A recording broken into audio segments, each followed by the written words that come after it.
Hey everyone. So friend, कैसे हैं आप सभी? आशा है आप सभी अच्छे होंगे, मस्त होंगे, स्वस्थ होंगे और जोर शोर से आप सभी की पढ़ाई चल रही होगी। सो गाइस, हमने लास्ट लेक्चर में पंचतंत्र कहानियों को पढ़ना स्टार्ट कर दिया था और लास्ट लेक्चर में मैंने आपको पंचतंत्र का परिचय दे दिया था। ठीक है, मैंने आपको बताया था कि कैसे आपको पंचतंत्र कहानी को प्रिपेयर करना है, किस तरह से क्वेश्चन पूछे जाते हैं, ठीक है, और कौन सी इंपॉर्टेंट कथा है।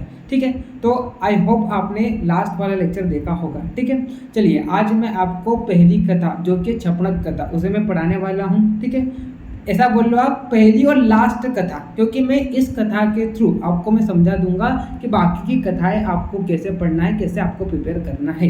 बाकी मैंने नोट्स तो एप्लीकेशन में अपलोड कर ही दिए हैं। ठीक है, मैंने संस्कृत में भी अपलोड कर दिए और हिंदी में भी अपलोड कर दिए हैं और आपने देख ही लिया है कितने आसान तरीके से मैंने आपके लिए नोट्स तैयार करे हैं। ठीक है, आप देखना छपणक कथा के जो नोट्स है, जो यूट्यूब पर लेक्चर देख रहे हैं, जो एप्लीकेशन में उन्होंने तो देख ही लिया है कि किस तरह से सर ने नोट्स दिए हैं बाकी सब कथाओं के, तो आप देखना आपको आइडिया हो जाएगा।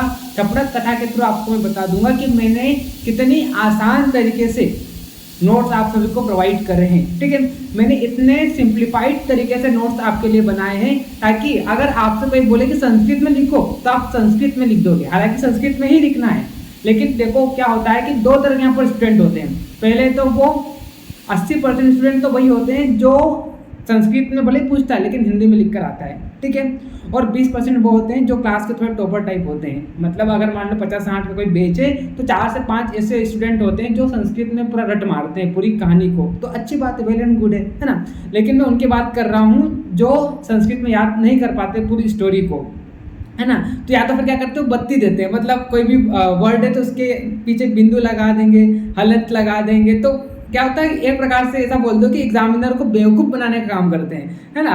और मन में हंसते भी है, तो वो नहीं करना आपको, है ना। या तो आप एक लैंग्वेज में लिखो आप और सही लिख कर आओ। ठीक है, तो मैं आपके लिए एकदम रामबाण तरीका लेकर आया हूँ जिसको संस्कृत में याद हो जाती, वेल एंड गुड, क्योंकि संस्कृत में ही याद करना है ना। मैं यहाँ पर यूट्यूब पे किसी को ये नहीं बोल रहा है कि आपको हिंदी में लिख कर आना है, आपको संस्कृत में ही याद करना है, मस्ट है। लेकिन क्या करें, कई स्टूडेंट होते हैं जो संस्कृत में याद कर ही नहीं पाते हैं। ठीक है, इतना एक एक पेज की स्टोरी कैसे याद करेंगे।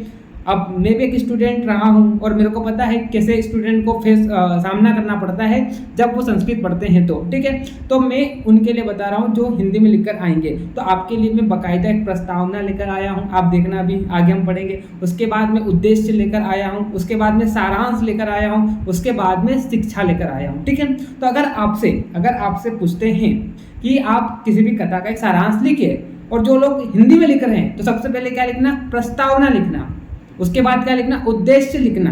और प्रस्तावना और उद्देश्य जो है हर कहानी में सेम रहेगा। ठीक है, उसके बाद आपको क्या लिखना है, उसके बाद आपको कहानी का सारांश लिखना है। ठीक है, उसके बाद आपको कहानी में क्या आपको शिक्षा मिली वो लिखना है। ठीक, और जो लोग संस्कृत में लिख रहे हैं, अगर आप प्रस्तावना लिखते हैं, मैंने संस्कृत में भी लाया हूँ प्रस्तावना। ठीक है, तो अगर आप प्रस्तावना लिखते हैं, उद्देश्य लिखते हैं तो वेल एंड गुड है, उससे और अच्छा इंप्रेशन आएगा, आपको पूरे मार्क्स मिलेंगे।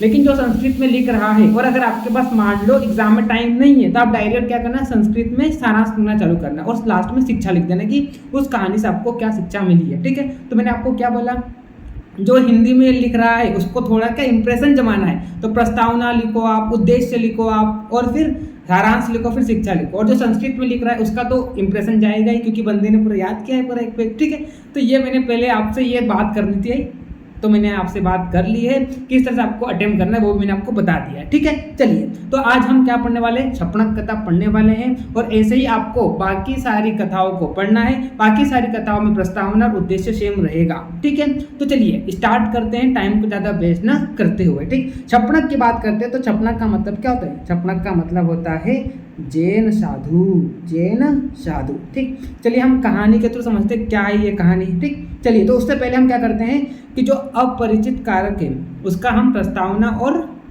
उद्देश्य देख लेते हैं। ठीक है, तो प्रस्तावना क्या है, जहाँ पर आप देखिए प्रस्तावना पहले संस्कृत में हम पढ़ते हैं फिर हम हिंदी में देखेंगे। तो अपरिचित कारकम इति नाम पंचतंत्रम विष्णु शर्मा लिखितस्य पंचतंत्रस्य अंतिम भागः अस्ति। तो आपको भी पता है कि एक मिनट रुको है, थोड़ा मैं एरोप्लेन मोड में रख देता हूँ।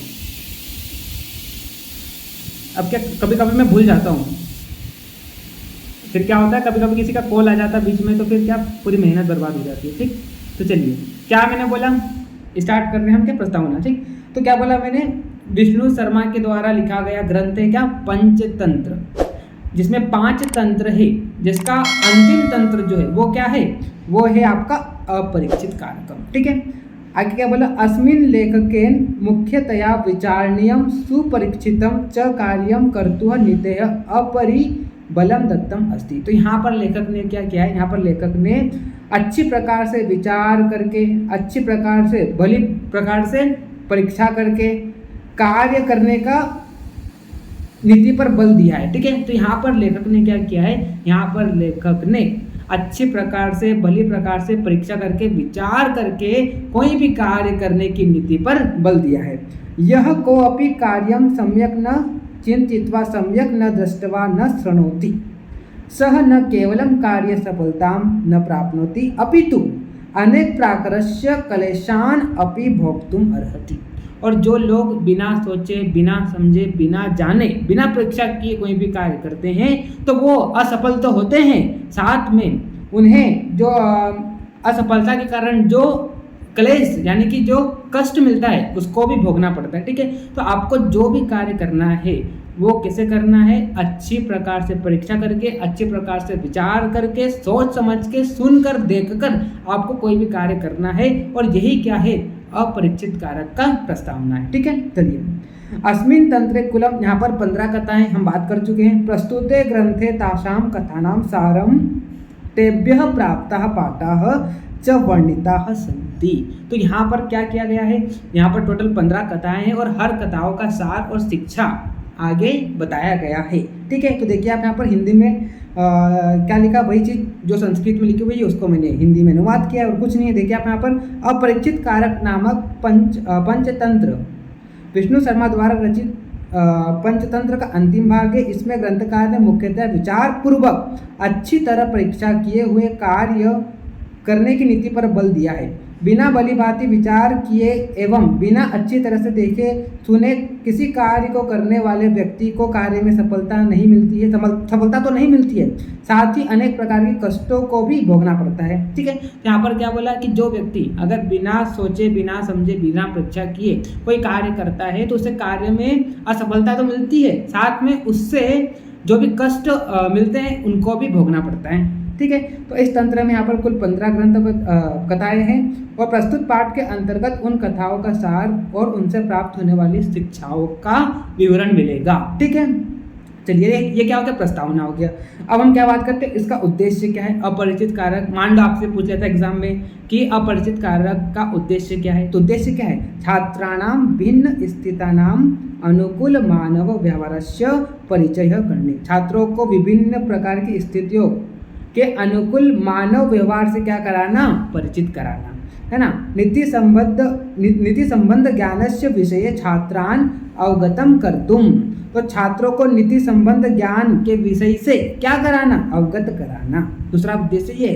तीसरा उद्देश्य क्या है, प्रत्येकम कार्यम सम्यक चिंतनेन नितेन च कर्तुम शिक्षयतु। तो यहाँ पर क्या बोला, किसी भी कार्य को सम्यक प्रकार से चिंता करके कोई भी कार्य करने की नीति पर बल दिया है। मतलब आप जब भी कोई कार्य करते हैं सबसे पहले अच्छी तरह से उस पर क्या कीजिए, विचार कीजिए और उसी नीति पर यहाँ पर क्या दिया है, बल दिया है। ठीक है, अविचार्य कार्याणि करणस्य दोषान जनान अवर्गत कर्तुम। ठीक है, तो बाद में इन्होंने क्या बोला, आगे यहाँ पर ये बोला कि अगर आप अच्छी प्रकार से जानकर, सोच समझकर कोई कार्य नहीं करते हैं तो उससे कौन कौन सी हानियां हो सकती है, इसके बारे में भी पंचतंत्र में बताया गया है। ठीक, चलिए तो ये हो गया क्या, उद्देश्य। ठीक है, तो आप हिंदी में पढ़ लेना, ठीक है, नोट्स से। तो मैंने क्या बोला, यहाँ पर नोट लिखा हुआ देखिए आप, प्रस्तावना उद्देश्य सभी कहानियों का क्या रहेगा, सेम रहेगा। तो सभी कहानियों में आपको प्रस्तावना उद्देश्य सेम लिखना है। ठीक है, क्योंकि अपरिचित कारक के अंतर्गत ही सभी आ रही है। ठीक, चलिए अब हम बात करते हैं क्या, क्षपणक कथा। ठीक, तो चलिए मैं आपको क्षपणक कथा का थोड़ा सा सारांश बता देता हूँ हिंदी में। ठीक है, उसके बाद हम क्या करेंगे, कहानी को जब पढ़ेंगे तो मजा आएगा। ठीक है, तो देखो क्षपणक कथा की बात करते हैं तो इस कहानी में क्या होता है, एक मणिभद्र नामक धनी क्या होता है, सेठ होता है। ठीक है, लेकिन उसकी क्या होती है, दानशीलता की प्रवृत्ति होती है। मतलब वो थोड़ा दयालु होता है, दानशील होता है। तो इस कारण क्या होता है, दान कर्म करके अपने पूरे धन को क्या करता है, ये गवा बैठता है। ठीक है, फिर उसके पास क्या होता है, पूरा धन चला जाता है और वो कैसा हो जाता है, दरिद्र हो जाता है। ठीक है, तो दरिद्रता के कारण, दरिद्रता से अपमानित होकर और दरिद्रता आपको पता है जब कोई इंसान गरीब होता है तो कोई मतलब उसको काफ़ी क्या होते दुख होते हैं, ठीक है। तो दरिद्रता से दुखी होकर, दरिद्रता से अपमानित होकर वो क्या करता है, अपने प्राणों को त्याग करने का निश्चय करता है। और ऐसा करके वो क्या करता है, रात में सो जाता है, ठीक है। जब वो रात में सोता है तो उसके सपने में क्या आते हैं, जैन साधु आता है, ठीक है। और उसको बोलता है कि कल सुबह में क्या आऊँगा, इसी रूप में आऊँगा, जैन साधु के रूप में आऊँगा, और जैसे ही मैं आऊँगा तो मेरे सर पर क्या करना, लाठी से प्रहार कर देना, ठीक है। तो जैसे ही तू मेरे सर पर लाठी से प्रहार करेगा तो मैं क्या हो जाऊँगा, स्वर्णमय हो जाऊँगा, और वहीं पर क्या हो जाऊँगा, स्थापित हो जाऊँगा, ऐसा बोलता है, ठीक है। तो उसी दौरान मतलब फिर सुबह क्या होता है, जैसे सुबह होती है तो फिर उसकी जो पत्नी होती है, किसकी पत्नी, सेठ की जो पत्नी होती है, वो क्या करती है, अपने पैरों में लेप आदि लगाने के लिए वो क्या करती है, एक नाई को बुलाती है, ठीक है। और उसी समय क्या होते हैं, रात में जो साधु आए थे वही साधु वहाँ पर क्या हो जाता है, प्रकट हो जाता है। तो फिर यहाँ पर मणिभद्र सेठ होता है, वो क्या होता है, खुश होता है, और खुश होकर क्या करता है, अब उसने रात में जो सपना देखा था उसके अकॉर्डिंग वो करता है चीज़ें। तो जैसे ही उसको देखता है, खुश होता है, खुश होकर क्या करता है, उसके सिर पर क्या करता है, लाठी से प्रहार करता है। तो लाठी से जैसे ही वो प्रहार करता है तो वो साधु, जैन साधु जो होता है, छपणक जो होता है, वो क्या हो जाता है, स्वर्णमय हो जाता है, ठीक है। तो अब ये पूरी जो प्रक्रिया होती है, इस पूरी प्रक्रिया को है ना कौन देख लेता है, जो नाई आता है वो देख लेता है, ठीक है। तो फिर नाई को फिर इस बात को गुप्त रखने के लिए वो सेठ क्या करता है, कुछ पैसे या धन आदि दे देता है, ठीक है। फिर नाई जो होता है जैसे घर पर जाता है तो घर जाकर वो सोचता है कि जरूर जितने भी छपणक है उनके सर पर अगर हम क्या करेंगे, लाठी से प्रहार करेंगे तो वो स्वर्णमय हो जाएंगे। तो वो भी क्या करता है, उन छपणक को फिर अपने घर पर न्योता देता है। तो कुछ छपणक जो होते हैं विनती करने पर उसके घर आ जाते हैं। फिर जैसे उसके घर आते हैं तो वो क्या करता है, लाठी से प्रहार करना चालू करता है। तो वहाँ पर खूब रक्तचाप होता है, उनके सर फूट जाते हैं, कई साधु जो होते क्या होते हैं, घायल हो जाते हैं, है ना। और फिर पूरा कोलाहल होता है। तो पूरा कोलाहल सुनकर पुलिस आती है उसके यहाँ पर, और उसको या ऐसा बोल लो सिपाही आते हैं, उसको कहाँ ले जाते हैं, राजा के पास ले जाते हैं, और फिर वहाँ पर उसको फांसी की सजा दी जाती है। तो इस कहानी से ये हमें शिक्षा मिलती है कि हमको कोई भी कार्य करने से पहले सोच समझ, मतलब अच्छे प्रकार से क्या करना चाहिए, विचार करना चाहिए। मतलब बिना विचार करे कोई भी कार्य हमको नहीं करना चाहिए। ये इस कहानी की क्या है, शिक्षा है, ठीक है। तो ये पूरा मैंने सार आपको शॉर्ट में हिंदी में बताया। अब मैं इसी चीज़ को थोड़ा सा डिटेल में बताता हूँ, ठीक है। और मैं आपके सामने देखिए अच्छा खासा, बहुत बड़ी मेहनत लगी मेरे को, तो आपके सामने देखिए मैं संस्कृत में नोट्स लेकर आया हूँ। देखिए आप, और हिंदी में भी नोट्स है आपको समझने के लिए, तो देखिए आप, है ना। और साथ में जो भी इंपॉर्टेंट श्लोक है वो भी मैंने पंचतंत्र के रख लिए हैं, ठीक है। कभी कभी क्या होता है, आपको श्लोक दे देकर आपसे पूछ लेगा कि ये श्लोक किस कहानी का है, इस श्लोक का अनुवाद बताइए और किस कहानी का है, उस कहानी को आप समझाइए। तो ऐसा भी पूछ सकता है, ठीक है। तो इसलिए मैं श्लोक भी कुछ जो इंपॉर्टेंट मेरे को लगे वो मैंने पंचतंत्र से निकाल कर आपके लिए नोट्स में इंक्लूड कर दिए, ठीक। चलिए, तो मैंने इसका सार बता दिया है। अब हम कहानी को डिटेल में पढ़ना शुरू करते हैं, ठीक है। अब देखो कभी कभी मेरी जुबान क्या फिसल जाती है ना, और वैसे भी ये कहानी है, कहानी एकदम एग्जैक्ट तो याद रहेगी नहीं, है ना। तो थोड़ा पढ़ूंगा तो थोड़ा और अच्छे से वो आपको समझ में आएगी, ठीक है। तो चलिए हम पढ़ना चालू करते हैं अब, ठीक। तो क्या पढ़ने वाले हम, छपणक कथा, ठीक। चलिए, तो देखिए, अथेदर्मारभ्यते अपरीक्षित कारकम नाम पंचम तंत्र यस्यायमादिमः श्लोक, ठीक है। तो यहाँ पर फिर क्या होता है, लब्ध प्रकाश। तो विष्णु शर्मा जो होते हैं वो राजपुत्रों को बोलते हैं कि लब्ध प्रकाश के बाद, जो कि चौथा तंत्र था, उसके बाद कौन सा तंत्र आता है, आपका पांचवा तंत्र आता है। तो विष्णु शर्मा राजपुत्रों को ये कहानी सुनाते हैं, तो बोलते हैं कि अब हम लब्ध प्रकाश के बाद पंचतंत्र कहानी का अंतिम तंत्र, जो कि अपरिचित कारक, उसे हम स्टार्ट करने जा रहे हैं। इसका पहला श्लोक कुछ इस प्रकार से दिया गया है। तो क्या श्लोक दिया गया है, देखिए आप यहाँ पर, कुदष्टम कुपरिज्ञातम कुश्रुतम कुपरीक्षितम तन्नरेण न कर्तव्यम नापि तेना अत्र यत् कृतम। तो यहाँ पर ऐसा बोला गया है कि किसी लोक में एक नाई द्वारा बिना सोचे, बिना जाने, बिना समझे जो कार्य किया गया है वह कार्य को किसी अन्य मनुष्य को नहीं करना चाहिए। तो ये श्लोक क्या बोलता है, ये श्लोक ये बोलता है कि किसी लोक में एक नाई ने बिना सोचे, बिना समझे, बिना जाने, बिना विचार किए जो कार्य किया है वह कार्य को अन्य मनुष्य को नहीं करना चाहिए, ठीक है। तो देखिए आप यहाँ पर हिंदी आप देखिए, चलो हिंदी में पढ़ता है, थोड़ा फिर क्या हो जाएगा, वो वीडियो का लेंथ बड़ा हो जाएगा। ठीक है, हम संस्कृत में पढ़ के फटाफट आगे निकलते हैं। तो आगे आप देखिए यहाँ पर दक्षिणात्य जनपदे पाटलिपुत्रम नाम नगरम। ठीक है, तो यहाँ पर ऐसा बोला गया है कि दक्षिण दिशा में पाटलिपुत्र नाम का नगर स्थित था। ठीक है, तत्र मणिभद्रो नाम श्रेष्ठी प्रतिवस्ती स्म। ठीक है, तो वहाँ पर मणिभद्र नाम का एक धनी श्रेष्ठ रहता था। ठीक है, तो दक्षिण दिशा में पाटलिपुत्र नामक नगर था जहाँ पर मणिभद्र नाम का एक धनी सेठ रहता था। तस्य दानशील स्वभावात् सर्वं धनम नष्टम कृत्वा दरिद्रः अभवत्। ठीक है, तो उसकी दानशील प्रवृत्ति होने के कारण वह अपना सारा धन दान देकर अपना पूरा धन क्या करता है, गवा बैठता है और क्या हो जाता है, दरिद्र हो जाता है, यानी कि गरीब हो जाता है। ठीक है, तो दरिद्रेण अपमानितः दुखितः च सह स्वप्राण त्यागम कर्तुम निश्चयं कृत्वा निद्रां गतः। तो दरिद्रता से अपमानित होकर, दरिद्रता से दुखी होकर वह अपने प्राणों को त्याग करने का निश्चय करता है और रात में आराम से सो जाता है। ठीक है, चलिए उसके बाद आगे यहाँ पर देखिए, आगे यहाँ पर एक और श्लोक दिया गया है और बोला भी गया है। आगे श्लोकों के माध्यम से ऐसा बताया गया है कि बोला भी गया है, शीलम शौचम शांति अक्षांतिर दाक्षिण्यम मधुरता कुले जन्म न विराजन्ति ही सर्वे वित्त विहीनस्य पुरुषस्य।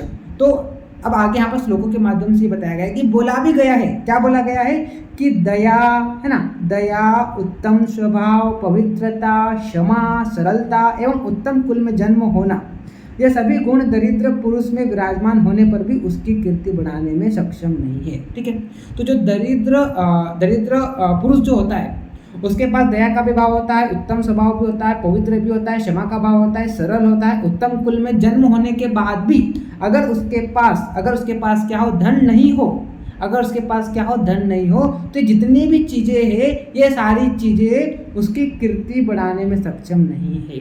ठीक है, तो जो बड़ा धनी है, भले इसके पास दया का भाव नहीं है, भले वो सरल स्वभाव का नहीं है ना, भले वो ज्ञानी नहीं है, लेकिन फिर भी उसकी कीर्ति क्या होती है, हमेशा ऊपर होती है। लेकिन जो दरिद्र होता है उसके बाद ये सारी चीज़ें होने के बाद भी ये सारी चीज़ें जो होती है उसकी कीर्ति बढ़ाने में सक्षम नहीं होती है।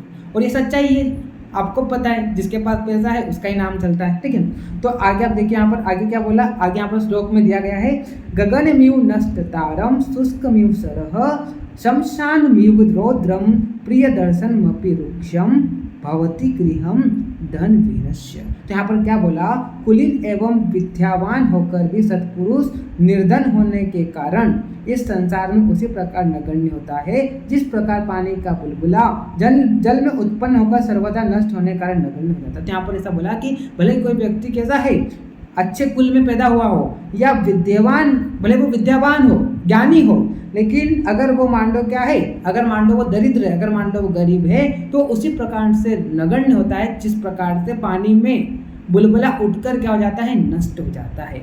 ठीक है, तो ये भी सच्चाई है, आप सभी को पता है। ठीक है, तो ऐसा बोला गया है संसार में। ठीक है, वो श्लोकों के माध्यम से यहाँ पर कहानी में बताया है। ठीक, चलिए अब आगे हम कहानी को वापस चालू करते हैं। तो क्या बोला आगे यहाँ पर, सुप्ते पद्य निधि तस्मे जैन भिक्षु रूपेण प्रादुर्भूत्वा अवतर। ठीक है, तो रात में जब वो सोता है तो सपने में पद्म निधि जो होते हैं वो क्या होते हैं, जैन भिक्षु यानी कि छपड़क के रूप में उसके सपने में आते हैं और कहते हैं, अहम स्वः प्रातः एवं रूपेण भवतः गृहम आगमस्यामि। ठीक है, तो उसको क्या बोलते हैं, सपने में आकर जो पद्मनिधि साधु जो होते हैं छपड़क के रूप में यानी कि जैन साधु के रूप में उसके सपने में आते हैं, उससे कहते हैं कि कल सुबह में इसी रूप में तेरे घर पर आऊँगा, जैसे ही आऊँगा, ताकि क्या बोलता है, जैसे ही आऊँगा, ततः त्वं मम शिरसि यष्टया प्रहारम करोसि। तो जैसे ही मैं आऊँगा तो मेरे सर पर क्या करना, डंडे से प्रहार कर देना। ठीक है, तेन सुवर्णम भूत्वा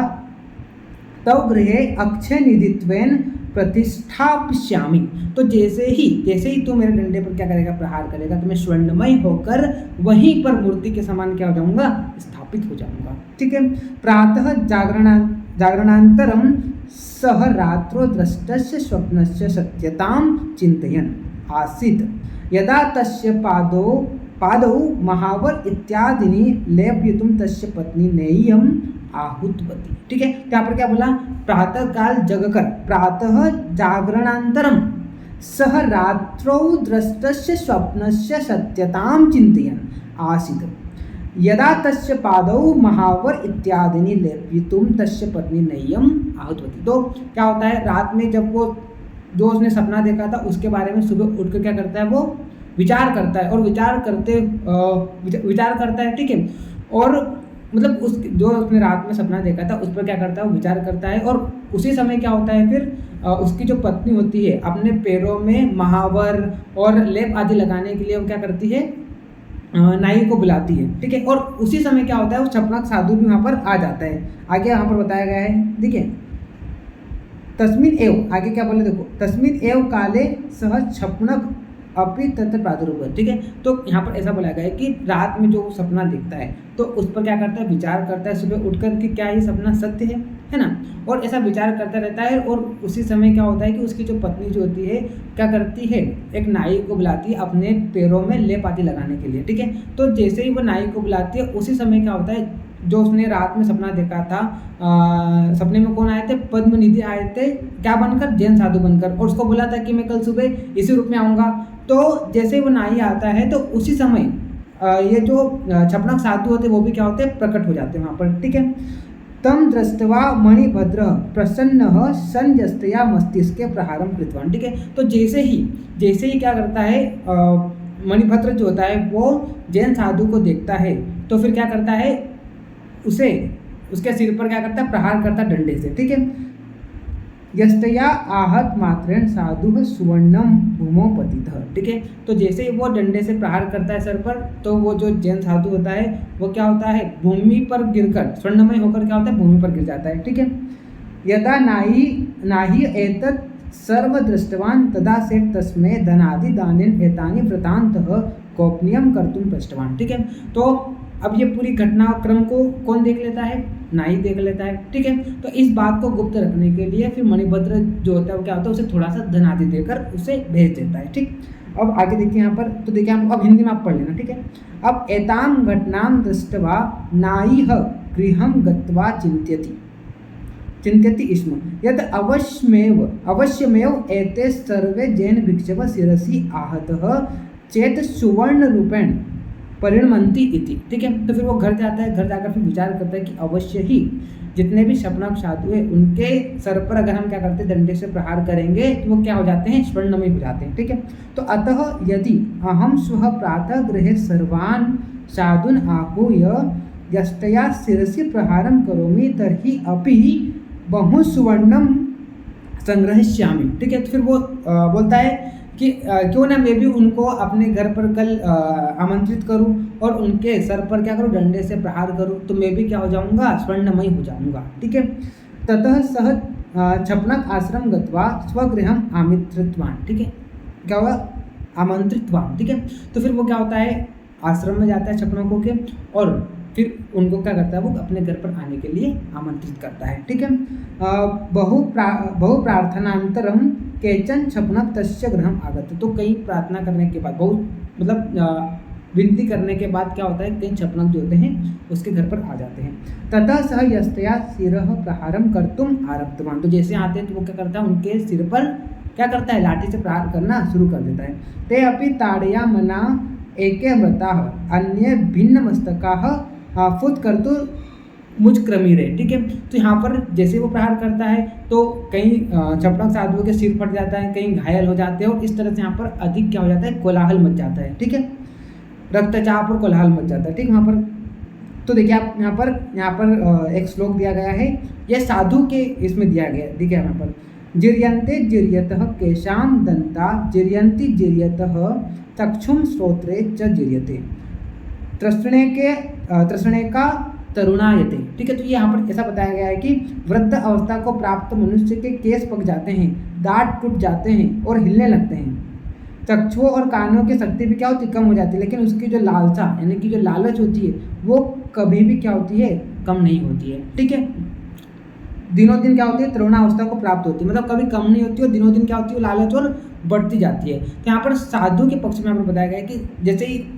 यहाँ पर जो नाई होता है उनसे क्या करता है, कई बार विनती करता है तो वो मान जाते हैं। तो यहाँ पर उनके लिए यहाँ पर बोला गया है कि मनुष्य जो होता है वृद्धावस्था में जैसे ही होता है तो उसके केस पक जाते हैं, है ना, सफ़ेद हो जाते हैं, दांत हिलने लगते हैं, फिर देखने की क्षमता और सुनने की क्षमता ये भी क्या होती है, कम हो जाती है। लेकिन उसकी जो लालसा है वो कभी कम नहीं होती, उल्टी क्या होती है, वो बढ़ती जाती है। जैसे कि आपने देखा यहाँ पर नाई को थोड़ा विनती करने, नाई जो होता है वो छपनकों से थोड़ी विनती करने पर साधु लालसा के कारण कहाँ पर आ गए थे, उसके घर पर आ गए थे। ठीक है, तो उनके बारे में यहाँ पर एक श्लोक दिया। फिर आप आगे हम बढ़ते हैं स्टोरी में। देखो तो क्या बोला, तस्य कोलाहलम श्रुत्वा नगर पुलिसः तं गृहीत्वा न्यायाधीशस्य समक्षम प्रस्तुतवान। ठीक है, तो कोलाहल मचता है तो सिपाही जो होते हैं फिर क्या करते हैं, उसको न्यायाधीश के सामने प्रकट करते हैं। न्यायाधीश तदा तम अस्य कार्यस्य कारणम पृष्ठवान। तो फिर न्यायाधीश जो होता है, तूने ऐसा क्यों किया, ऐसा उससे क्या करता है, सवाल करता है। ततः स मणिभद्र सेठ मध्य घटितम घटनाम कहते। तो फिर मणिभद्र सेठ जो था उसके घर में जो घटना हुई थी उसके बारे में क्या करता है, वो न्यायाधीश को सुनाता है। फलतः नायिकस्य लंबनस्य आदेश दत्त। फिर एट लास्ट क्या होता है, न्यायाधीश जो होते हैं क्या करते हैं, उसको फांसी की सजा सुना देते हैं। ठीक है, तो अब यहाँ पर शिक्षा क्या है, यहाँ पर शिक्षा क्या है, तो देखिए अब ये भी इंपॉर्टेंट है, शिक्षा भी पूछ भी सकता है कि इस कहानी से क्या शिक्षा मिली उसको आप बताइए। तो यहाँ पर उसके लिए श्लोक दिया गया है, अपरीक्षा न कर्तव्यम कर्तव्यम सुपरीक्षितम साध भगवती संतापो ब्राह्मणया नकुल यथा। ठीक है, तो यहाँ पर क्या बोला कि मनुष्य को उचित प्रकार से जांच परख कर ही किसी कार्य को करना चाहिए, बिना जांच परख के किसी भी कार्य को नहीं करना चाहिए। अन्यथा बिना समझे बुझे किसी भी कार्य को करने पर वैसे ही दुख होता है जैसे ब्राह्मणी को नेवले के कारण दुख हुआ था। ठीक है, तो यहाँ पर बोला कि किसी भी इस कहानी से हमको क्या शिक्षा मिलती है, हमको ये शिक्षा मिलती है कि किसी भी कार्य को हमको बिना सोचे, बिना देखे, बिना समझे, बिना विचार करे नहीं करना चाहिए। अगर कोई करता है तो आपने देखा है ब्राह्मणी नकुल की कथा, है ना, तो यहाँ पर जो ब्राह्मणी थी वो क्या करती है, नेवले को मार देती है बिना देखे, बिना सोचे, बिना समझे, जबकि उसकी वो गलती भी नहीं थी, है ना। तो यहाँ पर ऐसा बताया गया है कि बिना सोचे, बिना समझे, बिना जाने आपको कोई कार्य नहीं करना चाहिए। अगर आप कोई भी कार्य करें तो सबसे पहले उसके बारे में विचार करें, है ना, अच्छी तरह से देखे, समझे, जाने, सुने, तब जाके आप कोई भी कार्य को करें। तो ये इसकी क्या है, शिक्षा है। ठीक है, तो इस तरह से यहाँ पर छपनक कथा हमारी पूरी खत्म होती है और इसी तरह से आपको सारी कथाओं को खत्म करना है। तो जो संस्कृत में लिखेगा तो उसके लिए भी मैं संस्कृत में लिखकर आया हूँ। ठीक है, अगर आप इसको लिखेंगे सिर्फ संस्कृत में तो करीबन ये 1 से 1.5 पेज की होगी, जो कि आपको आसानी से याद हो जाएगी। और छपनक कथा जो वो इम्पोर्टेंट कथा है, हर यूनिवर्सिटी में हर बार क्वेश्चन पूछता है। ठीक है, तो आई होप आपको समझ में आया होगा, है ना। और जो लोग यूट्यूब पर लेक्चर देख रहे हैं, हमारी ऑनलाइन क्लासेस जो होती है वो कहाँ पर होती है, एप्लीकेशन में होती है। ठीक है, वहाँ पर मैंने नोट्स भी अवेलेबल करा रखे हैं, है ना। वहाँ पर आपके जो भी डाउट है आप मेरे से पर्सनल पूछ भी सकते हैं। ठीक है, तो जिसने डाउनलोड नहीं किया उसको लिंक दिया गया है डिस्क्रिप्शन में, तो आप जाइए डाउनलोड कीजिए। आप हमारे कोर्स में इनरोल भी कर सकते हैं। एकदम मिनिमम प्राइस मैंने हर कोर्स की रखी हुई है ताकि आप सभी क्या कर पाए, अफोर्ड कर पाए। वहाँ पर मैंने फ्री कंटेंट भी अपलोड कर रखा है, तो आप जाइए और डाउनलोड कीजिए और चेक कीजिए। तो आई होप आपको लेक्चर समझ में आया होगा। जो लोग यूट्यूब पर लेक्चर देख रहा है वीडियो को लाइक कीजिए, अपने दोस्तों को शेयर कीजिए। ठीक है, तो मिलते हैं नेक्स्ट लेक्चर में, तब तक के लिए okay bye, see you again.